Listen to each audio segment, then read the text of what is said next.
Hello, everyone, and welcome to Recruiting EQ, episode number 89. I'm Rick Coluccio, and Recruiting EQ is a podcast here for those who are just joining us, which advocates for the emotional quotient in recruitment and in the job market. And today, our featured guest is Mitchell Tan, co-founder of Kondo, which is an app, incidentally, that I personally use and quite like. And this is how I met Mitchell, and I feel like he's got quite a story to tell, and we will discover that. How's it going, Mitchell? It's going well. Thanks for joining us from sunny Los Angeles, or not from Los Angeles, actually, from sunny Singapore today. Yeah, it's I'm currently in Singapore. It's not very sunny because it's at night, but yeah. Greetings from like tomorrow, I guess. Yeah, exactly. Live from the future. It's Mitchell Tan. Mitchell, can you do me a favor and tell our listeners a little bit about yourself and what you're working on these days? Yeah, so I'm currently building trykondo.com. It's basically an inbox that plugs into your LinkedIn messages and turns it into something more like email. We live in 2026. We have these things called email apps. They have things like reminders, labels, folders, right? Like things to help you stay organized and be productive. But LinkedIn has none of those. So if you're doing lots of messaging, you might find yourself often like scrolling a million years just to find that message lost in mess.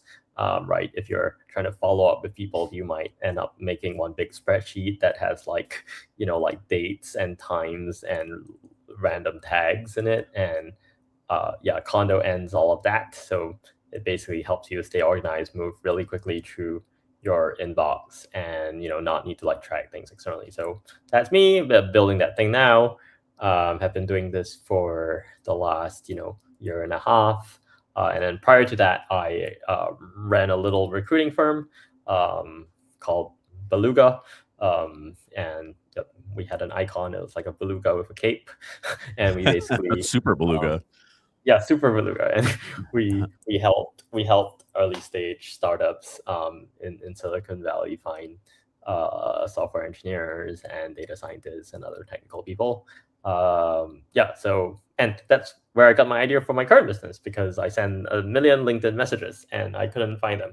And yeah, seriously, I thought, why am I spreadsheeting these things? And that's kind of where how we got here. Which makes total sense. And Beluga, though, is still, you're no longer actively working in Beluga, but it still does exist, correct? Yeah, it does exist. The team got the whale swam on without me.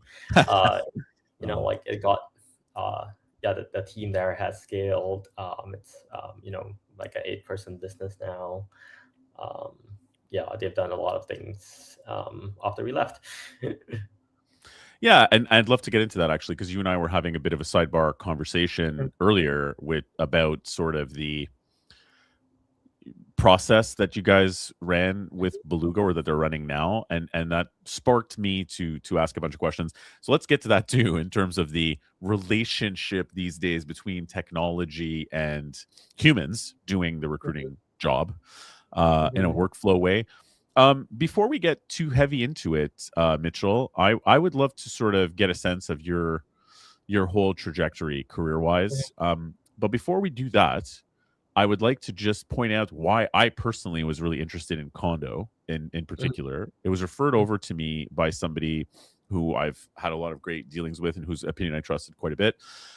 Tried it out, and I feel like there's a push for some professionals out there who use LinkedIn to want to use your direct messages and connect with people to manage your network. So network management over relying on tools like LinkedIn Recruiter or Sales Navigator, where the inboxes are related to your subscription relationship. You lose access to them, first of all. And secondly, you're not really nurturing your network in any other way unless you're connected to them. I'm not saying those tools don't have a place. They definitely do. It's just, if you're trying to do a network-driven recruitment or sales project and you want constant like nurturing of people, then that's kind of a gap, right? Like, people usually use Sales Nav or Recruiter Lite or Recruiter in LinkedIn speak to get source and get business and do business development, whatever. But there's a push to sort of manage your existing network and get multiple, like you really nurture those people. And that's where I feel like Kondo sort of helps you, because you don't have those features unless you have one of the add-ons for LinkedIn. Was that part of it for you? Was it part of like, hey, how do I manage my actual network and not just use a tool to get in-mails out and manage the inbox that way? Or like what was the journey to get you to think of doing Kondo this way? Yeah, I mean, so I've learned different flavors of like outreach kind of workflows and tactics different recruiting firms use. But we actually, I don't know what to do now, but we actually didn't send a single email, right? Interesting. Like our workflow was like we would max out our connect requests with candidates that we thought were interesting, and we would try and like build a relationship with these people, and we'd say stuff like, yo, you look like you're interested in early stage startups, right? I've worked in an early stage startup. I'm now hiring for some. I have a few founders that might be excited to meet you, and here's why I think they might be excited to meet you. Want to chat, right? So Yeah. we do that, right? We like save this over the course of a short back and forth exchange, or other times people would connect and we would be like, "Yo, you're a great fit for this role. It pays a lot of money. It lets you do stuff you want to do. It seems interested, right?" So we never send these as in-mails, and why? I think it's mainly because we had this assumption, and I'm actually pretty sure this is not true universally, but we just assume for ourselves that like if you get this in-mail that says in-mail and it has this subject line like, hot job at hot company, right? It's like it works if you're looking for a hot job at a hot company, right? Like if Yeah. you're like actively in market, right, for a 100%. job, like you would take that call maybe. But like if you're not, right, and we were looking for engineers for early stage startups, right? So like in SF, and there were not that many of them. So it's like very few of our target candidate pool was like actively looking for a job, right? They were like mostly not looking for a job, right? Yeah. And so I think that it felt too like impersonal. It felt too like transactional to use Yes. like just in mails with like a long description. And so we felt we send connect requests, and then you need to keep track of who accepts connect requests, and then you have to like just keep track of like multiple back and forth follow-ups, and we need a tool for that. So I don't know, like it was always our approach to be a bit more like nurturing or like to like grow the network rather than blast like a job announcement basically to a target list. Yeah, and that makes total sense to me. I feel like, the heyday of sending a job description or like a job headline that sounds very professional and cold and isn't like you're saying, "Yo, let's chat. You seem cool and we have things in common." The sort of personal approach, that professional sort of distant, slightly cold approach obviously worked super well for like years. But I don't think it does anymore. And I agree with you that I think that the value of recruiting firms gets called into question when you're just doing the exact same thing that internal TA departments can do. So if what you're doing is sending an email that's a templated email to individuals and seeing who comes back, that's almost like getting applicants. It's people who are interested in the job. Internal TA departments can do that. Like it's not super valuable. But I'm of the mind that the point of getting an external agency would be to have relationships with people who are passive, who are not on the market, who are not responding to these things, and who could be a fit. And by understanding what their true motivations are, reach out to them in a strategic way, blah, blah, blah. I think that's the value. But it really throws a wrench in a lot of the stats you have at traditional recruiting firms, or even that you hear about it being a numbers game. Like many people are like, okay, well, what's the percentage of engagement to your outreach? The percentage engagements to your outreach will dictate how effective your outreach is. And I'm like, not necessarily though, right? Because if your outreach is only to passive people, the percentage will go down. But truly you only need one or two. Do you know what I'm saying? Like it isn't just a strict numbers game. I think it probably varies by the market you're in, right? Agreed. Like it's like this recruiting is like such a big market, like this By the way, your video went off. Did it?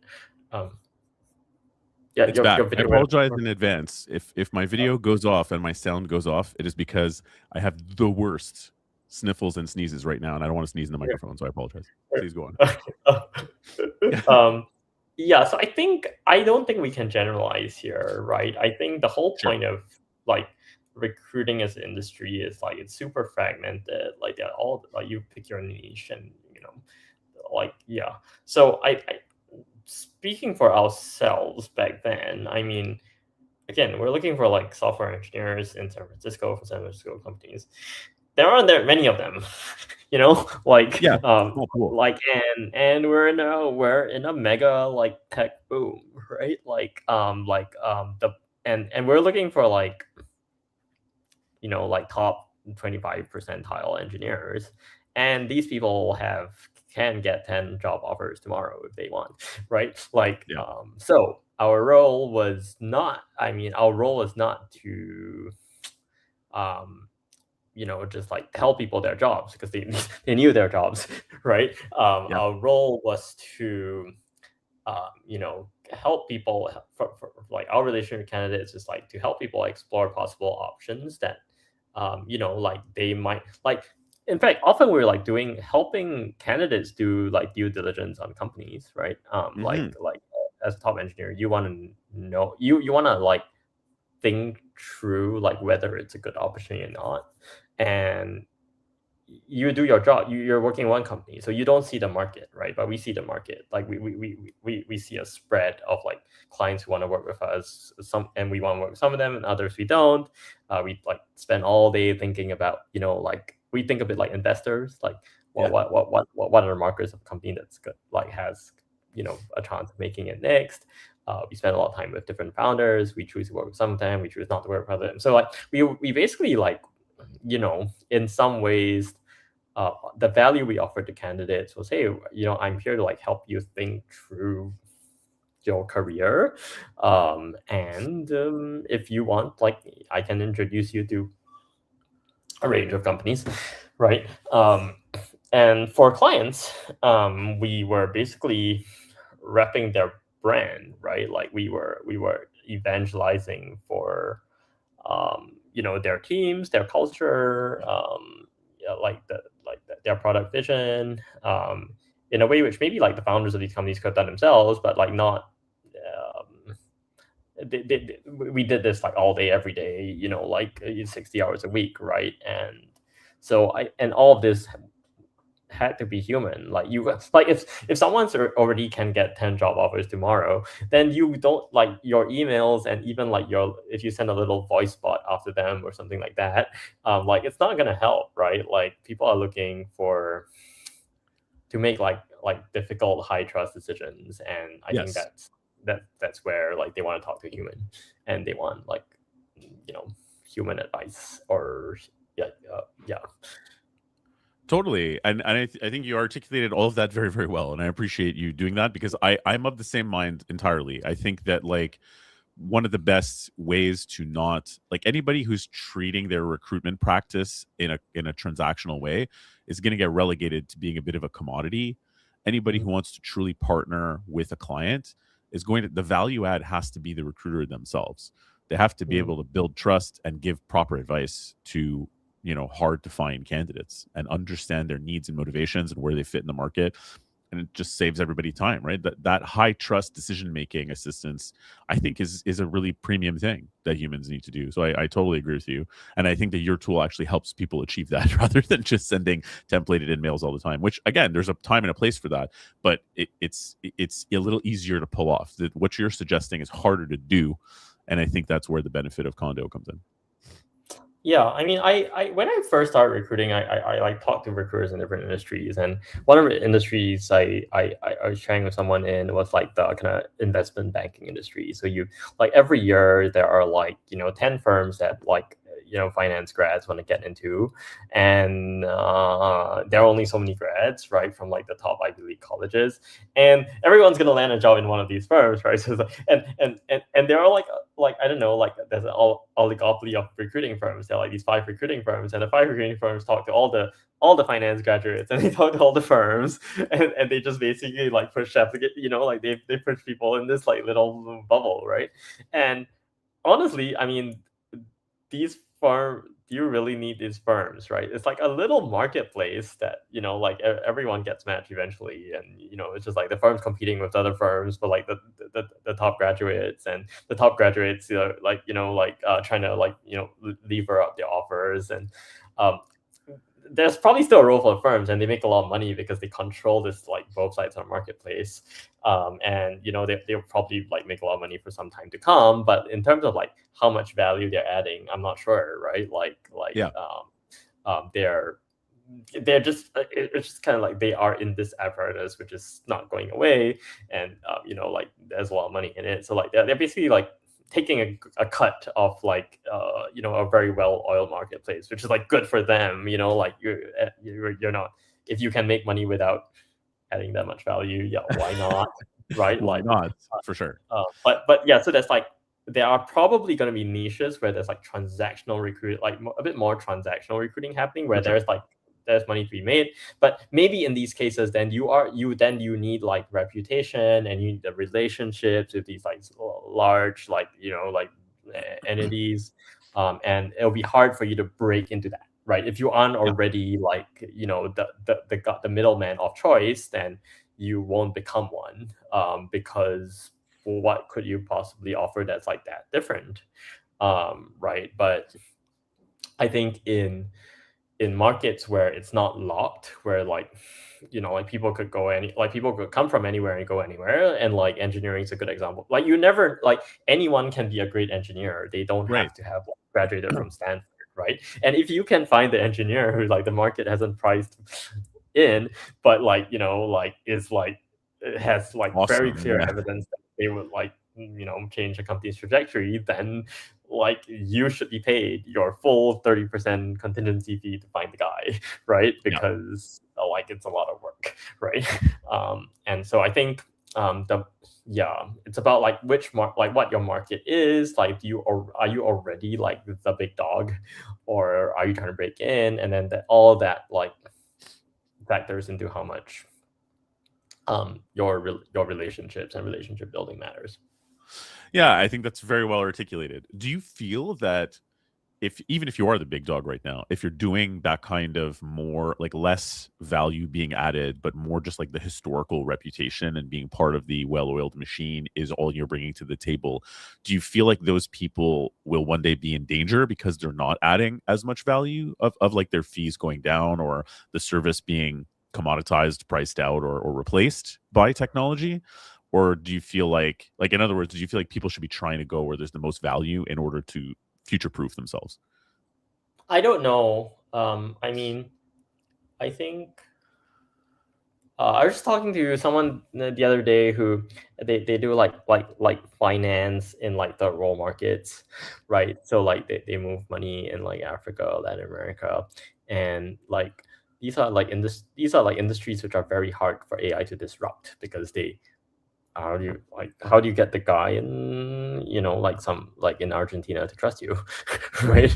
Good point. And so I think that I think that in it's so hard to say, but I I think it's a fair game to like find an industry where things don't change that fast, and like kind of like embed yourself into it, and just be like a known character there, and just like by virtue of being there or having been there, like you take a cut of transactions.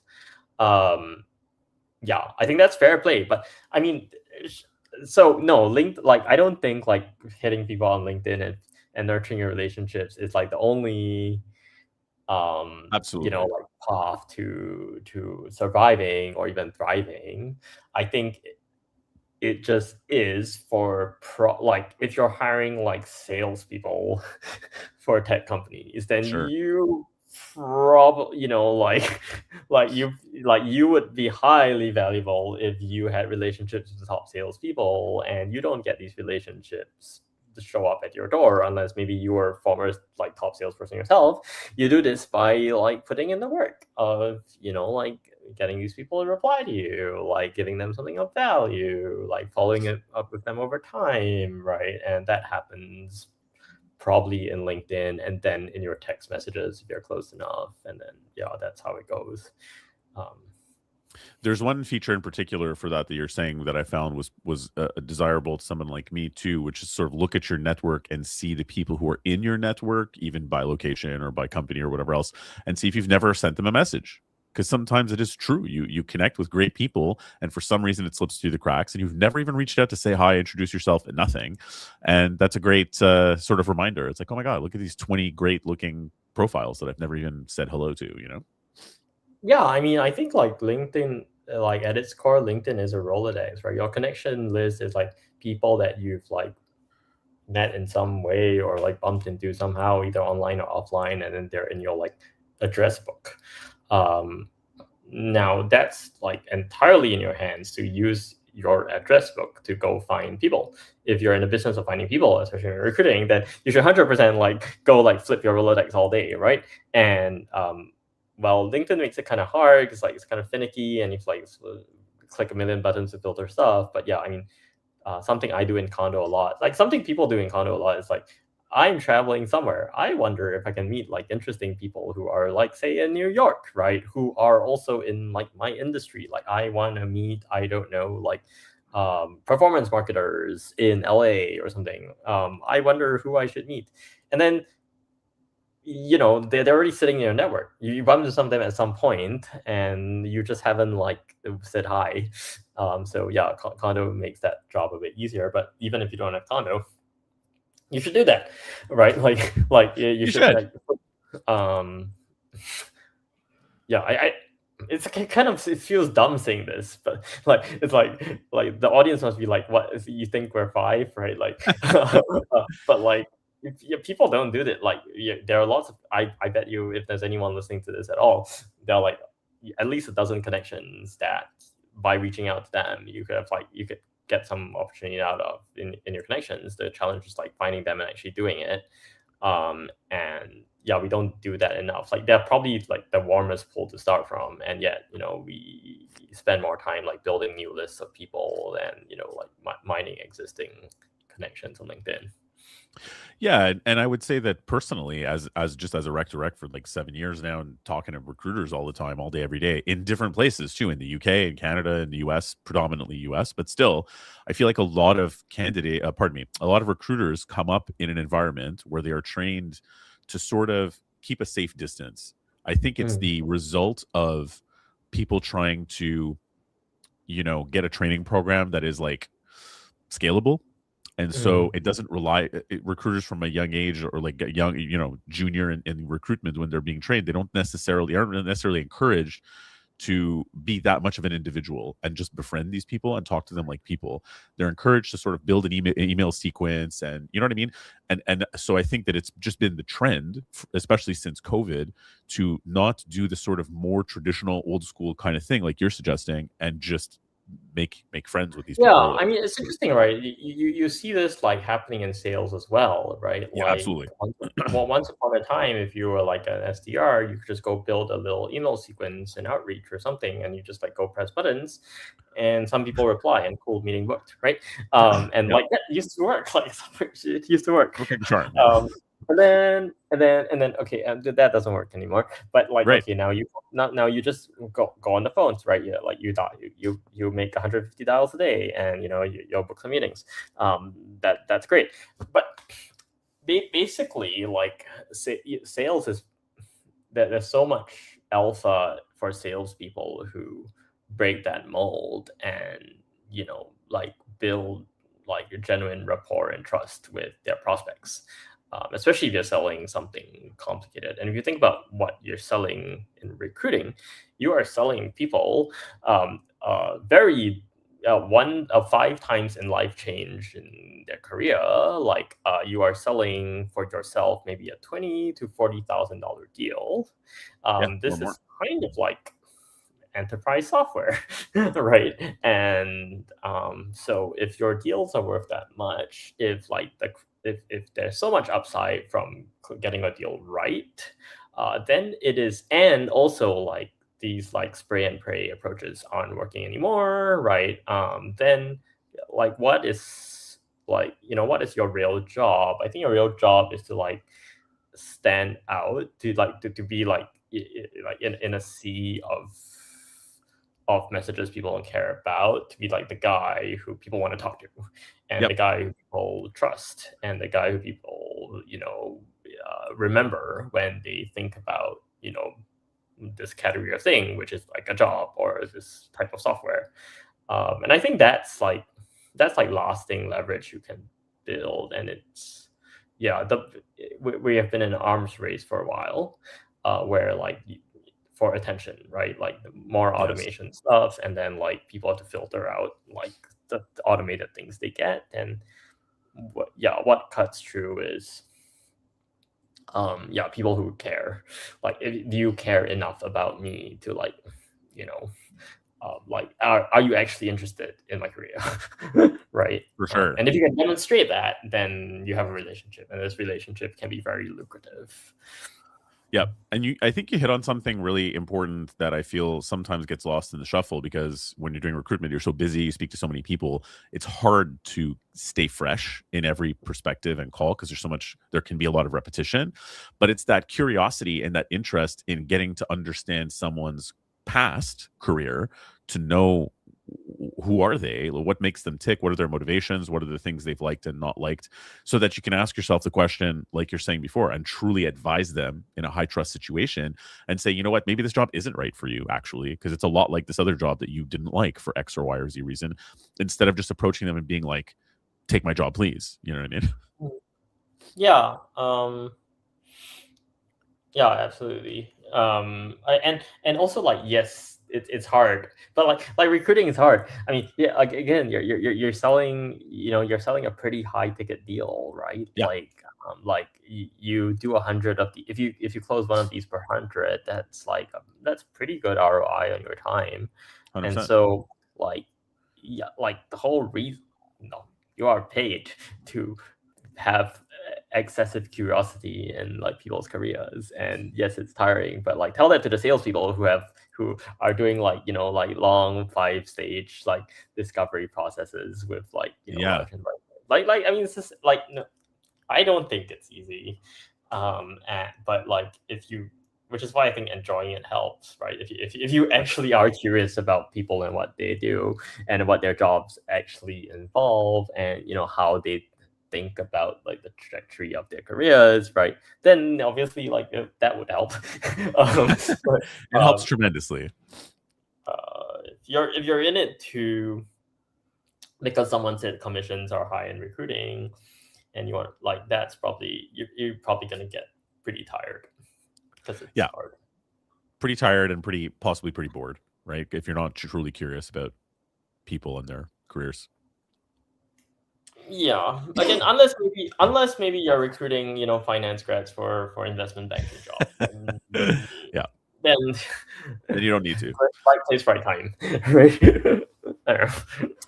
But on that topic, as we said, we would come back to it. I would love to go back through a little bit of your backstory, and maybe what brought you to where you are today, because you grew up in Singapore, correct?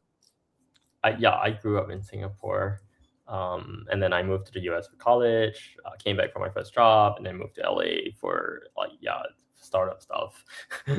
Yeah, for startup stuff. But let's not just glance over. You said, yeah, I went to the US for college, but you went to Yale. It's not nothing. What brought you to Yale? Like, did you want to move to the US? Did you just apply to schools internationally? Like, what's the story there? Yeah, I really wanted to go into academia, so I wanted to study like history, and I wanted to like read lots of books and write books. Like that was like I don't know, like 20-year-old me. And so I was like, where is like the best research university where I can study like history and then read lots of books? And I was like, the Yale Library has 11 million volumes of books and has like, like one Just of the go largest there. history departments, and it's all these things. And I was like, let's go there.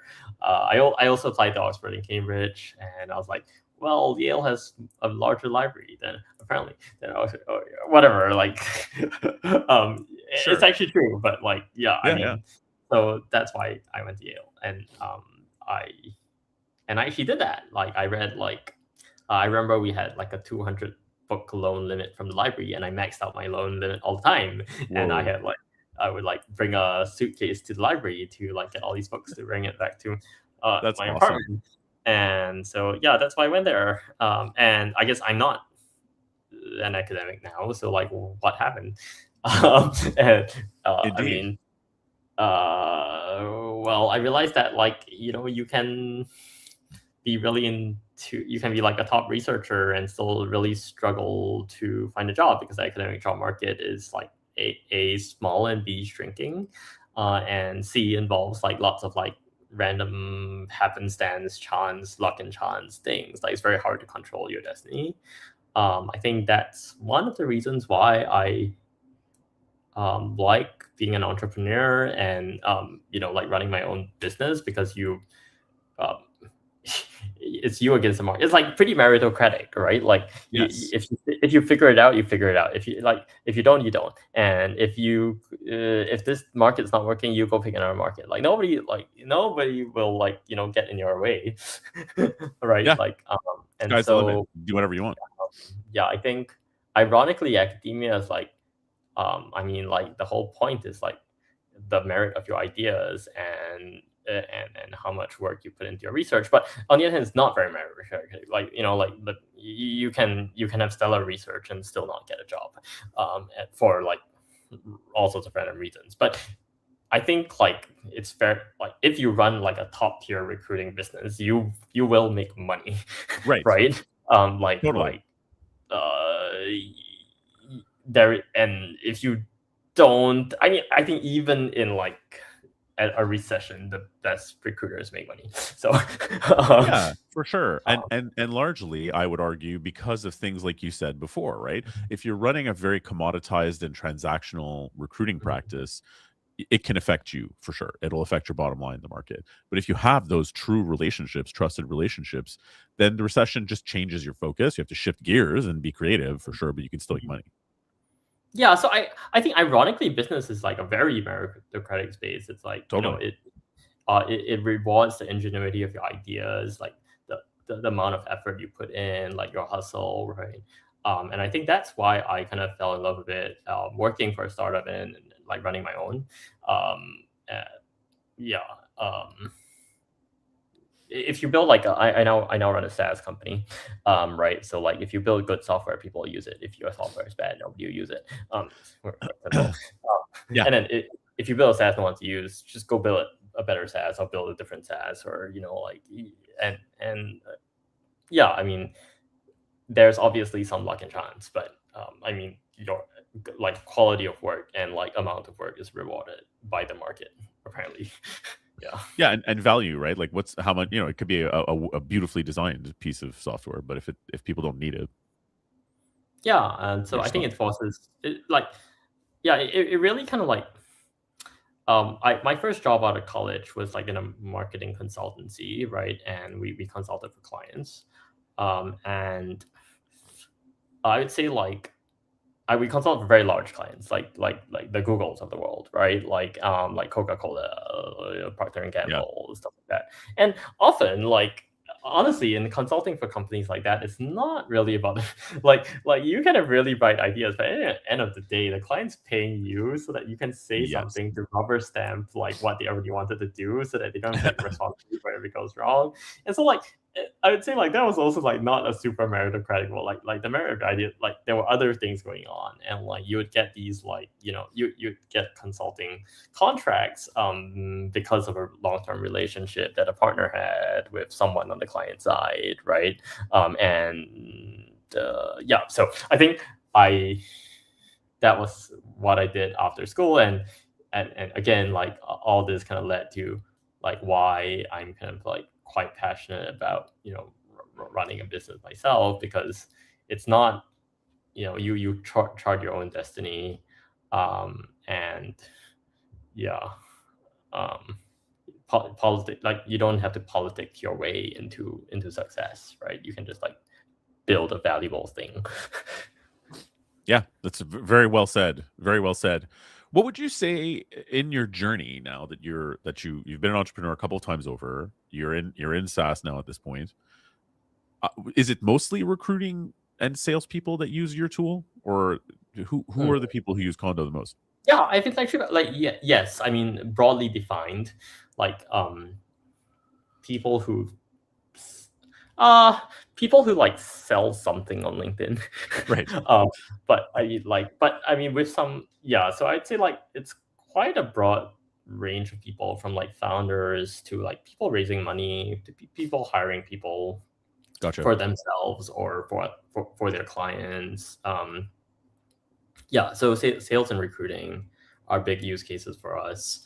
um I'd say like I've discovered that there's like a wide diversity of people who sell stuff on LinkedIn. Like some of our larger customers include a company which sells like private jet flights to high net worth individuals.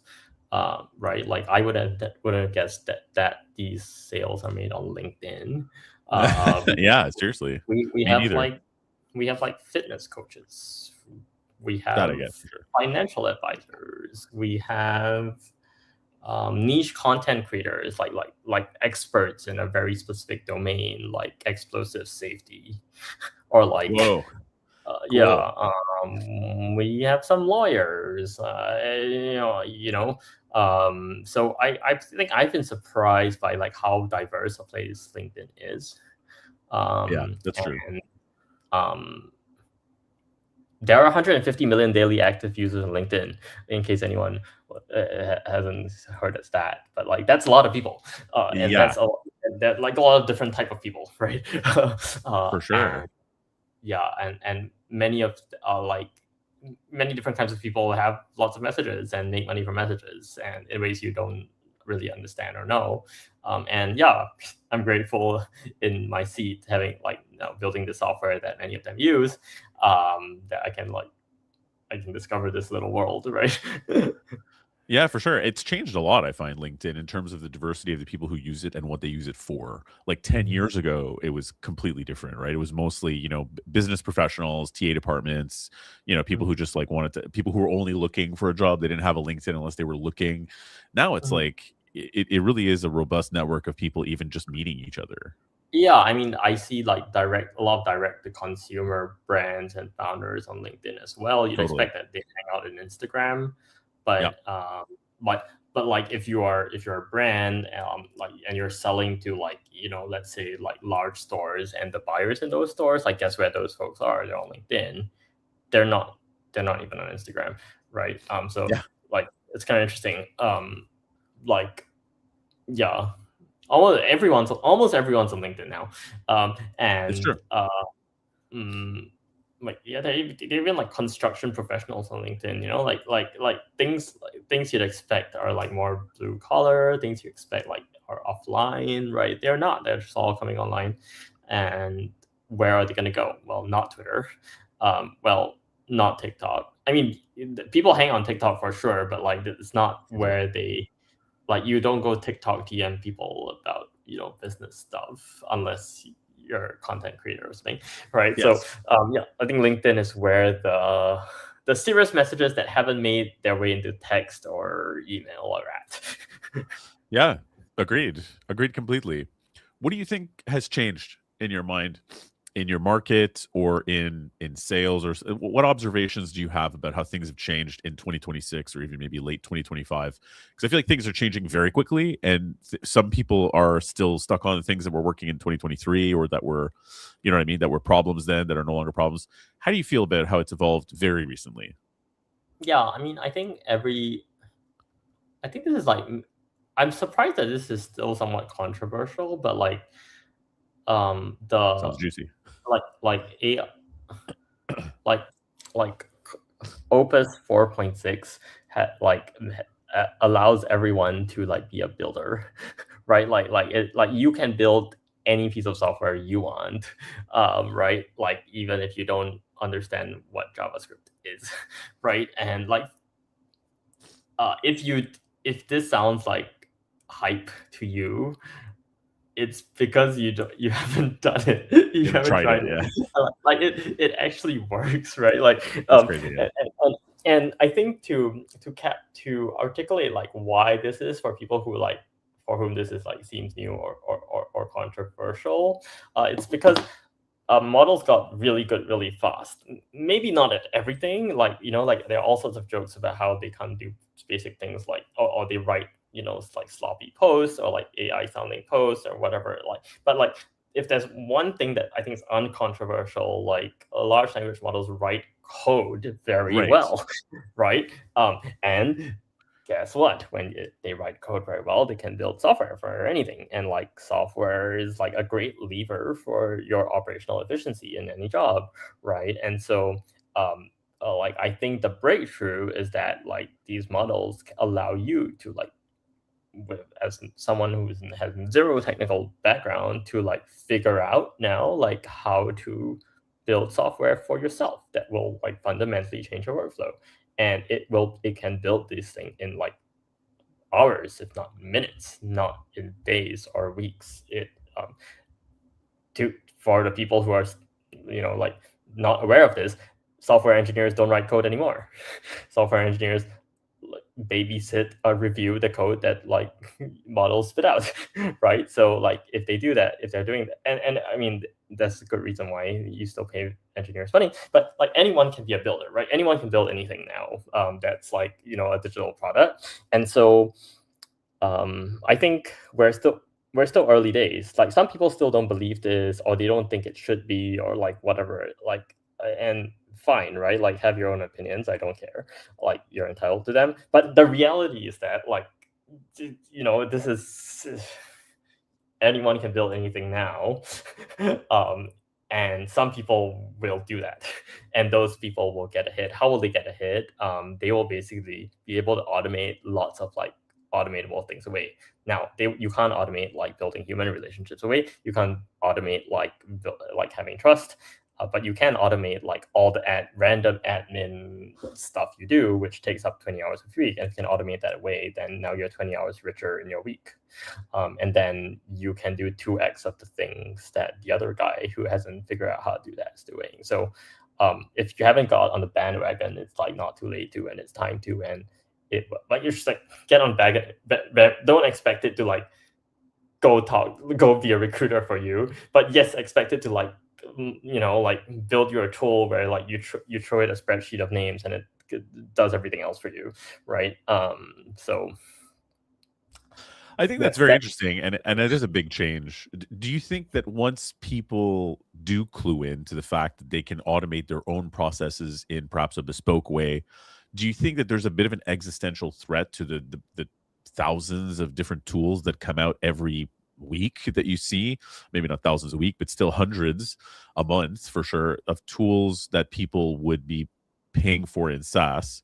To automate their processes if they once they clue in that they can do it in a bespoke way for themselves. Of course, I mean, like, there's a reason why like SaaS valuations have gone down. Yeah. This week, two people who I asked like, why did you cancel Kondo? Was like, I went to vibe code, like I went to plug this thing to OpenClaw, and OpenClaw does my LinkedIn messages for me, so I don't need your thing anymore, right? So like, of course, like it's real. Like, if anything can be built, I mean, it doesn't mean the thing you build is going to be like the best version of it or as good as like, but it might do the job. It might do the job. Like, yeah. And I think another mistake people make is like they go build things to replace like low cost things. Like a million people are like, oh, I don't need to pay $12 a month for Calendly anymore because I can vibe code a Calendly, right? Like I can like it's not worth your time to vibe code something that costs $12 a month. Right? Like the thing that takes up like 10 hours of your week, which software couldn't really solve that easily, that costs you like basically in time, like thousands of dollars a month. Go build something for that, right? Don't go like vibe code something that will save you $12 a month. Your time is like worth a lot more than that. Come on, right? So I think this like many people will not like replace software, not because they can't, but because like a lot of software, like a lot of SaaS is actually quite cheap relative to the value of your time, right? And you don't want to go maintain your vibe coded Calendly when it breaks. You want Yeah, Calendly at $12 a month to like make defeats sure the it purpose. never breaks, right? And then when it Right. breaks, you want to go yell at them and say like, "You guys go fix it," right? It's very cheap for $12 a month. So I think I see Kondo the same way, where or a $30-$40 a month tool. You if you're good enough, go vibe code it, be my guest, right? But like you sure you want to maintain it when your little thing breaks, Yeah, right? that's it. This is the Like problem with creating your own tools, right? Is that now you're the administrator as well. You have to fix things. but yeah, so I think definitely like software is under pressure, or like specifically the nature of software markets will change. There'll be a lot more like bite-sized personal software people build for themselves. But and subscriptions to tools which help people build these things on top of models will like will become a staple part of people's software stack, right? Yeah. Um, and but this is tech. Things change fast. Like the marginal cost of product is nothing because it's all code, and code is like what the text, right? Yeah. And so I think yes, you're seeing this like very like mm, like very obvious or very sudden um example of like probably a fundamental truth in tech, which is that there is no real like there are very few deep moats in anything. You can always be disrupted, and you have to figure out like how you are going to be stay ahead. As someone building a tool, and if you're selling it, you have to think about how you can be the next thing or build the next thing. And Yeah. that's probably like your lasting competitive advantage rather than the thing you've already built, right? Like it's very hard to lock people in, and some software will lock people in, and they'll figure it out. And good for them. But like, and yeah, it's kind of you have to think about these questions a bit more now that software is easier to build and cheaper, I think. It's interesting you say that because I feel like when I talking to salespeople and recruiters on every day, a lot of people get to a point where what they get tired of in sales is that they feel like pressure to always work on the next thing. And they Mhm. don't feel like their achievements have earned them the right to basically be like, I've done my achievements, I've achieved something, therefore I don't always need to be thinking about the next thing. My impression is that that's just the way that society and the job market is moving, is that everybody in most positions needs to be thinking one step ahead because things change so quickly, and it's almost like increasing your tolerance for that, and even finding it exciting or interesting and getting into it, and being curious about it or whatever else is probably a better practice than trying to find an industry where you've achieved it, you can chill now. I mean, it's up to you. I mean, maybe you did a sales job once upon a time. You closed a huge deal. You made $1 million a year for 5 years, right? You can go retire on that 5 mil, maybe if like you have a modest life, and then yeah, you can chill out. You don't need to care what Claude is if you don't want to. Sure. But but maybe you do. Maybe it's fun, right? Like Yeah. maybe right. Like maybe you want to see what else you can do, like what impact you can make with these new tools. And then but you can still have a chill life while doing that, and right. So I'd say no. Obviously, you can cash in on what you've done before, right? Like this is Sure. like if you grew up in a rich family, you don't have to care, like whatever No, for you sure. want. This is for people who need to work. It's like, which is most people, let's face it, who need to work. And well, and for people who need to work, then I'd say, yeah, mm, especially in tech, not, Yeah, maybe like the things are different for other industries, but there is never a dull day in tech. Someone's always out to eat your lunch, and totally. and I think it can be daunting, it can be frustrating, but like just like accepting, like being a bit zen about it, and be like treating it like a game, and like yeah, like shit happens, yeah, get on with it, right? And but it, like with a change in attitude, I think it can be fun. It's like, do you want to be the guy who's like trying to hold on to the thing that was like yesterday, or do you want to be a guy who's like, oh yeah, it's okay, like things are fast changing. I'll be the first guy who does the tomorrow thing, and everyone will be trying to do that. And not everyone will be the first to market, right? But then like you try, and then even if you like fall to second place, you'll get something, For right? sure. Like there's enough money to go around. Like you'll like you won't be the top dog, but um you will be rewarded in some measure for your efforts, right? I think. Um, Yeah, totally. That's a good way of putting it. Speaking of change and drastic change, here's maybe a slightly more personal question. What is something that existed or that was common in your childhood or in your past that no longer is a thing now that you perhaps miss, or do you miss it? Could be something you hated that's gone now too because of the march of progress. that's a good question. I don't think it needs Uh, to be tech related. It could be grunge, and maybe you loved grunge in the '90s, and now it's gone. Like that could be anything, really. mm, oh, this is a very good question. um, Is it too what was good? there? Uh, mm,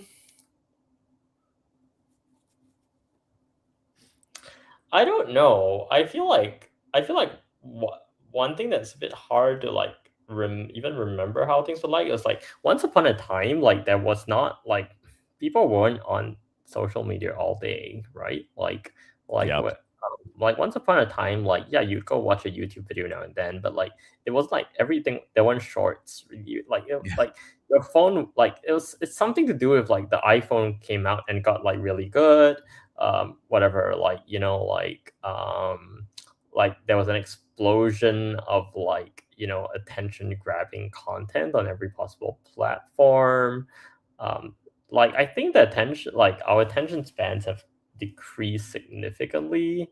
We're always on screen. Like at some point there was like screen time and I think people now just don't care. They're just like on screens all day, and like they're not trying to do anything about it. And so I think that's something I miss, right? It's like much harder to switch off these days. Yeah. For sure. But actually, like even with the pace of change in tech, like switching off probably is important because and I just heard this in a podcast. Like there's this podcast called Michael and Dalton. They're like Mm. former Y Combinator partners, and they have this little YouTube show. And they said like how like if all your ideas are from like podcasts or like what Y Combinator says, like none of your ideas will be unique. Like Exactly. right. And so if you truly unique ideas like are exactly that. They have not been said before. They don't come from the grapevine. And so I think one downside of how we're constantly on a feed nowadays is that we don't like have these like step away bubbles where like we genuinely like look to like things that are not on a feed for inspiration on like what to build or how to think about like the world or what's an interesting project. And Yep. so I think I miss like a world where like the feeds didn't like dominate our lives. It yeah. That's a very good point. I love that you made that point. I used to be in the music business for 20 years, as I say almost on every podcast, and probably annoy people by repeating it all the time. But I used to be very involved in record producing and working with different artists and songwriting and composing and stuff like that.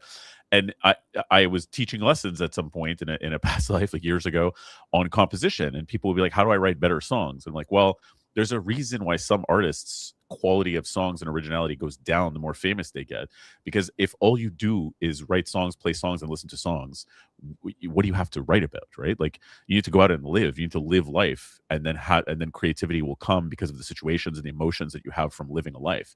But if all you do is Mhm. listen to songs and play songs, what are you going to write about? Songs. That's it. And it's the same kind of thing. Like you're saying, if you're always in a feed and listening to other podcasts, where's your true creativity, your human creativity and originality going to come from? It's probably from living life outside of those apps, getting into situations, relationships, heartbreak, failure, success, and so on, that will spark that natural human creativity that we all have deep down. Yeah, and also like I don't know, just getting inspiration from things that aren't like the latest trending thing, right? Absolutely. Um, and ironically, like some of those things actually become the trending thing, like because they are like original, somewhat, like um, they stick out. Yeah, so I've been trying quite intentionally to reduce my time on the LinkedIn feed, which is like hard for someone who's like building a LinkedIn tool. Totally. But I I've decided that I'm gonna try. Like I have a block on my calendar where I get to check the LinkedIn feed for that hour a day, and that's it. Yeah. And thanks to Kondo, I can like still respond to my customers who like send me DMs, but without opening the feed, right? Like just in like my messaging interface. Good And segue. so yeah, trying that out and trying to like I'm even considering like getting rid of the LinkedIn app from my phone. um, Bold. but I am not we'll considering that because of my work, but I hear you. I respect it. yes, but I mean, like, I feel like if I'm doing I have my laptop with me all the time, Yeah, for sure. I so totally I agree. really need to do work, I'll just take my laptop out and yeah, save the phone for other things. But Yeah, totally understood. So I have a follow-up question to that last question. That was an excellent answer, by the way. Is what is something that you think exists now that will cease to exist in our lifetimes in the same kind of way? What do you predict will go away? Obviously, I'm not going to hold you to it. I promise, because no one knows. But what do you think is on the way out? I guess that we will see disappear in our lifetimes. hmm,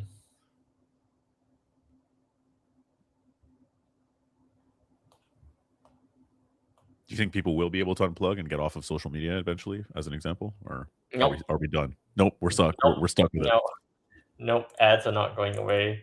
Like, uh, what do I think is going away? I mean, I do honestly think that at least in like the knowledge for knowledge workers, like people who like use computers to do their work, um, it is very possible that like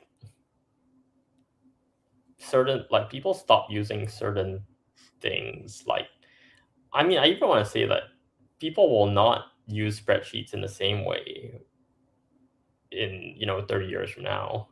Like maybe you'll still have the idea of a spreadsheet, like a table. I don't think tables are going away, but like Yeah, but I doubt it. but but the idea that you would like, I wonder like if we'd be writing like Excel formulas 30 years from now. I'm Yeah, guessing not, because like definitely not, humans will not be writing Excel formulas for themselves. And if humans don't write Excel formulas themselves and use some kind of like copilot to write formulas for them, then the copilot might as well not write formulas. It can write it can write Python, right? yeah, And so I think actually a lot of like data gathering and analysis kind of work will go away.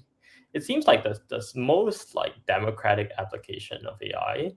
And like why on earth, like you would never use a pivot table anymore when you can just tell Claude to go write you a Python script to like get the insight you need, right? And yeah, like this is like it never fails to do this. It's never like bad at this. It's like very yeah. like turnkey.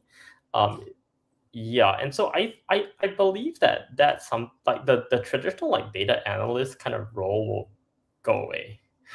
And there's really yeah, and we won't do data analysis anymore.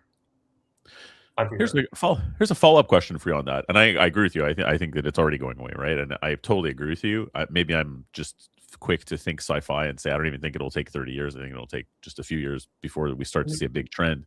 But follow-up question on that is, do you think that the ubiquity of being able to have Claude, for example, write you Python script to get more bespoke and granular and specific data analytics on basically whatever you need when there's data there, do you think that the ubiquity of that level of granular analysis will devalue it in the market?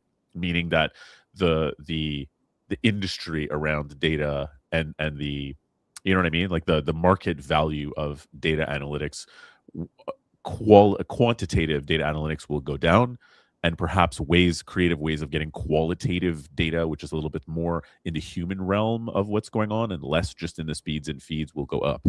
Or is that thinking too far ahead, do you think? Or is that assumptive on my part to think that?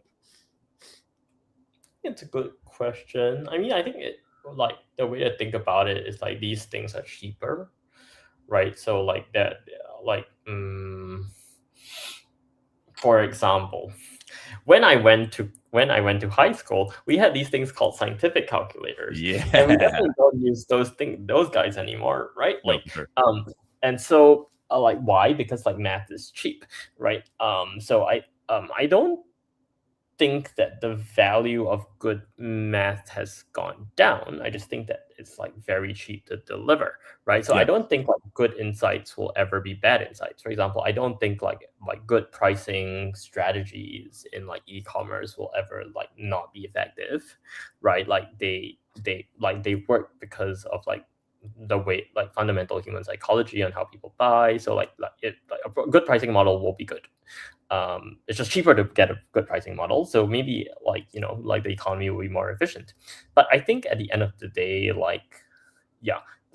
So I don't think that just because more people can do the job well, the job won't work. I think the job will just be cheaper. So you wouldn't like be able like, I think like pricing strategy consultants will go away. Right. Yeah.